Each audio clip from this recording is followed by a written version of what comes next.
Assalamualaikum warahmatullahi wabarakatuh. Para eh, teman-teman semua, semoga sehat selalu. Pada kesempatan ini kami ingin memberikan gitu katakanlah semacam mungkin bahan untuk bisa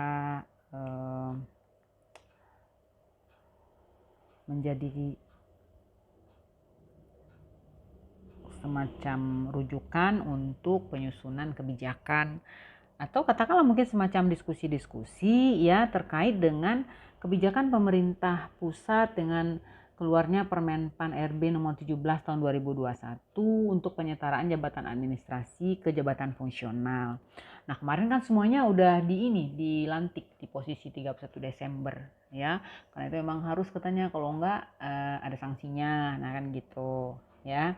Jadi kita tahu bahwa jika itu memang sudah suatu kebijakan, sudah suatu keputusan yang diambil oleh pemerintah pusat dengan mengeluarkan Permenpan RB nomor 17 tahun 2021, harusnya tentu ketika pelaksanaan implementasinya kita tidak jika ada kendala kita kembalikan lagi kepada pembuat kebijakan, nah kan gitu.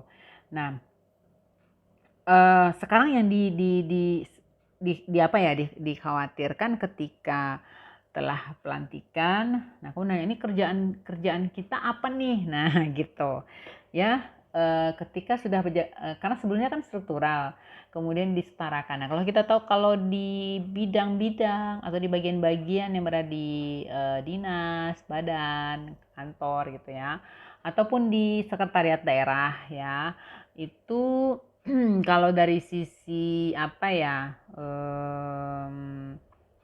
jabatan fungsionalnya mungkin pasti ada karena itu sudah disediakan rumpun-rumpunnya, rujukan rumpun jabatan fungsionalnya oleh dari Menpan gitu ya. Nah, sekarang dampaknya adalah ketika sekarang ditanya nih, saya tugasnya sama dengan yang lama nggak ya gitu lah ya.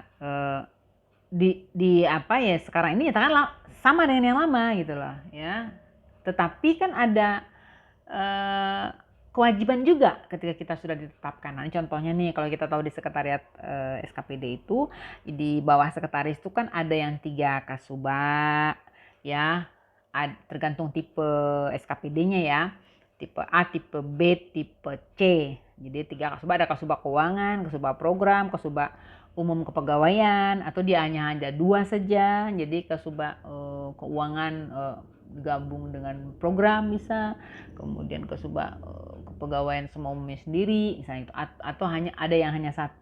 Dan sekarang itu yang 3 menjadi 2 calon 4-nya, atau yang 2 menjadi 1 gitu lah kan, harus milih salah satu. Nah, akhirnya ketika sekarang kita tahu bahwa pengelola keuangan daerah itu kan kalau kita lihat nih ini slide-nya dari Kementerian Dalam Negeri nih saya pakai gitu ya. Kaitannya ke sana ya, bahwa pejabat-pejabat tadi yang sudah struktural itu dia punya posisi sebelumnya. Dia posisi sebagai PPTK, posisi sebagai PPK SKPD, ada masih Kasubag Keuangan ditunjuk sebagai PPK SKPD. Kemudian ada yang mungkin eselon, sekarang kalau eselon 3 sih masih ada ya, cuman eselon 4 cuman yang ini. Jadi terkait dengan adanya dia selaku PPK unit, misalnya dia di UPTD misalnya gitu kan. Kemudian PPTK. Yang jadi masalah sekarang itu adalah ketika di PP 12 sudah dinyatakan sih bahwa ketika pejabat struktur PPTK itu adalah pejabat struktural. Nah, ya kan? Tetapi jika pejabat struktural nggak ada, dapat ditunjuk pejabat fungsional. Nah, gitu. Nah, ketika berbicara PPK SKPD itu siapa? Itu adalah pejabat yang melaksanakan fungsi penatausahaan keuangan. Itu siapa? Yaitu sekretaris gitu. Ya, sekretaris. Nah, sekarang ini ketika tadi di SKPD. Nah, kita lihat contohnya di SKPD ini ya. Nah, kalau di provinsi ya, di provinsi, nah kita lihat nih. Jadi kalau apa di provinsi itu kan sekretaris itu adalah koordinator ya, sama di kabupaten kota juga gitu. Kemudian dia langsung sebagai pengguna anggaran. Kepala biro itu menjadi KPA. Jadi sampai kalau di sekretariat daerah sampai eselon 2-nya masih aman ada gitu ya. Nah, kepala dinas, kepala badan itu adalah yang selaku SKPKD dia menjadi PPKD dan dia menjadi pengguna anggaran biasa. Kepala bidang perbendaharaan itu menjadi kuasa BUD ya di eselon 3 dan kepala bidang bagian, kepala OPTD, kepala cabang dinas, kepala RSUD itu menjadi kuasa pengguna anggaran atau dia menjadi PPTK. Ya, jadi ketika Pemda atau memberi pilihan mau ada PPTK, mau ada KPA atau tidak. Nah, kalau ada KPA maka ada paket yang harus ada gitu loh. Nah, kalau dia PPTK ada juga persyaratannya gitu. Nah, di sini juga dinyatakan bahwa sekretaris itu adalah PPK SKPD, kepala sub bidang sebagian itu eselon 4 itu adalah PPTK. Dan fungsional itu adalah PPTK. Itu udah diinikan di sini. Di kabupaten kota juga gitu. Yang barunya yang bedanya cuman itu adalah camat. Nah, camat itu juga sebagai PA dia karena dia merupakan SKPD. Nah, ada tambahan juga ketika kita mau berbicara sekolah. Sekolah mau kita jadikan KPA atau PPTK gitu loh. Ya, kalau provinsi sekolah yang menjadi kewenangannya adalah SMA, SMK, SLB. Nah, kalau kabupaten kota kan mulai SD, SMP gitu ya. Nah, kita lihat di sini. Jadi kalau seperti ada dua ketika di SKPD ketika tidak menunjuk KPA, ya, ketika tidak menunjuk KPA, maka PA langsung menunjuk PPTK. Nah, PPTK. Jadi eselon 3 itu menjadi PPTK. Nah, eselon 3 yang di sekretariat daerah ya, sekretariat SKPD itu adalah sekretaris itu menjadi PPK SKPD. Dan yang PPTK-nya itu adalah eselon 4-nya. Nah, ketika eselon 4 ini menjadi fungsional, nggak ada lagi atau salah satunya ada, ya, maka yang pejabat strukturalnya itulah yang ditunjuk menjadi PPTK. Ya, pejabat strukturalnya. Kalau ada, kalau nggak ada berarti ya turun menjadi pejabat fungsional. Nah, berarti kalau dia tidak pakai KPA, maka hanya akan ada bendahara pengeluaran atau bendahara penerimaan kalau dia ada pendapatan, ya.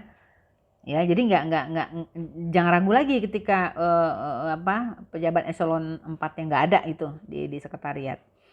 Kalau di bidang-bidang atau di bagian-bagian, nah itu otomatis kalau dia mengambil PPTK stop dia ke sana. Jadi pertanggungjawabannya semuanya ke atas.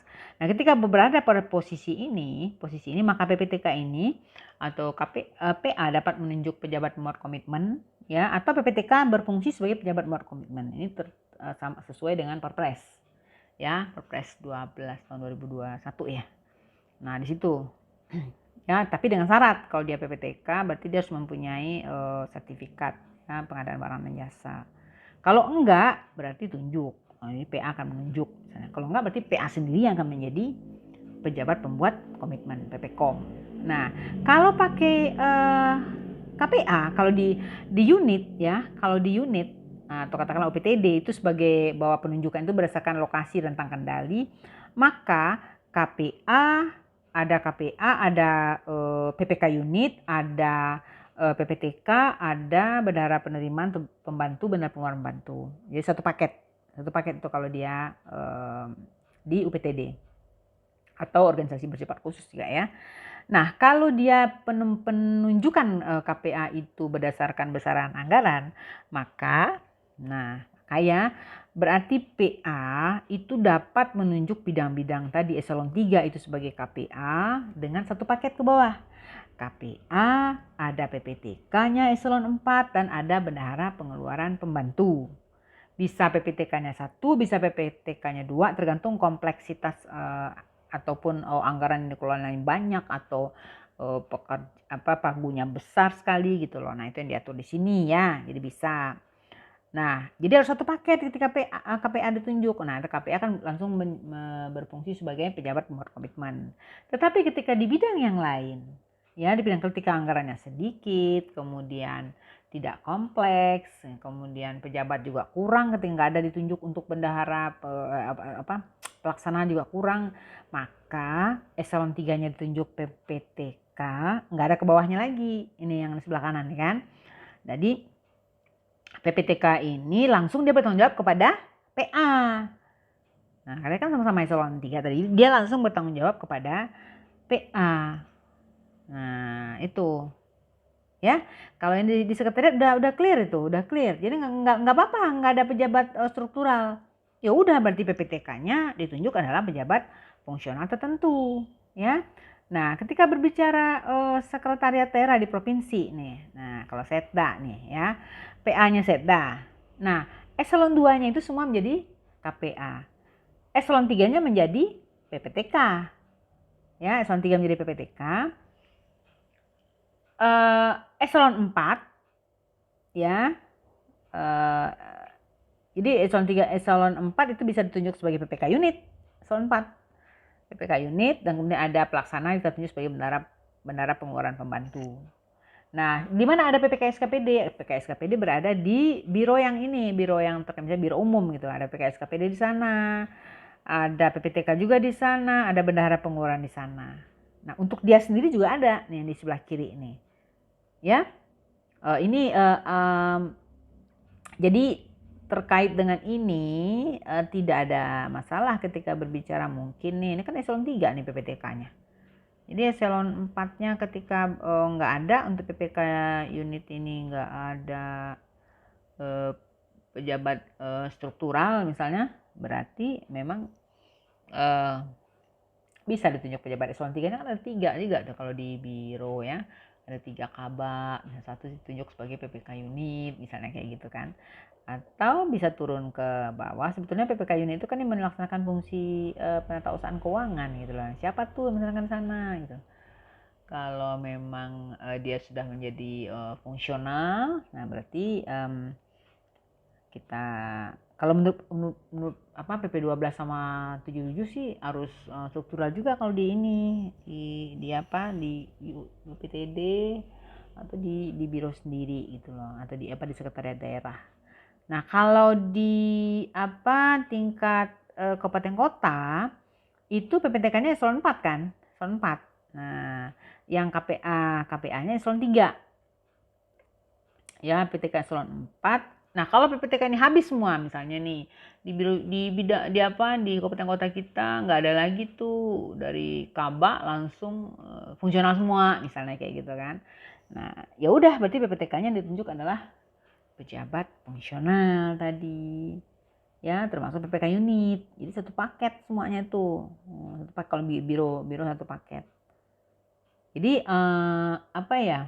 dampak dari penyetaraan jabatan administrasi ke jabatan fungsional tertentu ini yang memang agak berdampak besar itu ya mungkin semacam perubahan dalam pelaksanaan tugas itu ya di sekretariat SKPD.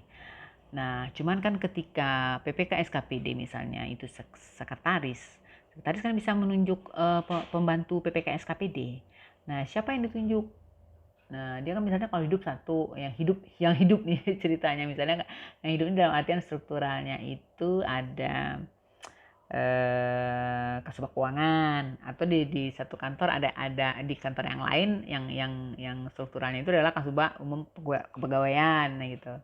Nah, ketika dia berbicara bahwa fungsional itu kan dia juga punya SKP-nya, punya tugasnya gitu. Terus gimana dong gitu loh, kalau dia ditunjuk sebagai pengelola keuangan, berarti pengelola keuangan ini sebagai tugas tambahan bagi dia kalau dia fungsional gitu loh. Tugas tambahan. Aduh Bu, tugas tambahan sedangkan nggak pakai ini aja kita kerjain sebagai pengelola keuangan, sebagai kasubag keuangan dulu Bu, nggak ini juga, nggak siap-siap juga nih, kerjaannya nggak putus-putus gitu loh kan, apalagi sekarang nih, jadi bisa terganggu, misalnya bisa terganggu tugas pokok kita sebagai fungsional gitu loh kan. Jadi memang pengalaman kami juga, pengalaman saya juga bahwa ketika kita pindah ke jabatan fungsional itu nggak murni kita itu bisa penuh menyelenggarakan tugas-tugas fungsional itu, karena tugas-tugas yang lain itu kita harus membantu kelancaran tugas daripada bidang gitu lah kan, atau kelancaran tugas untuk atasan kepala badan gitu. Jadi pandai bagi waktu gitu ceritanya ya.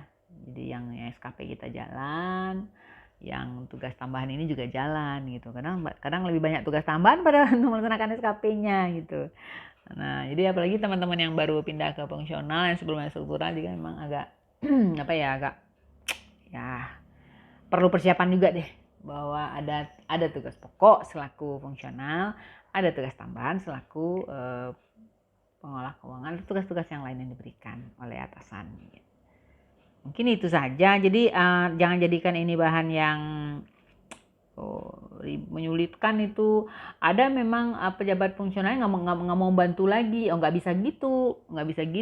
Makanya kepala SKPD bisa menugaskan pejabat fungsional tadi. Nah, itu merupakan tugas tambahan.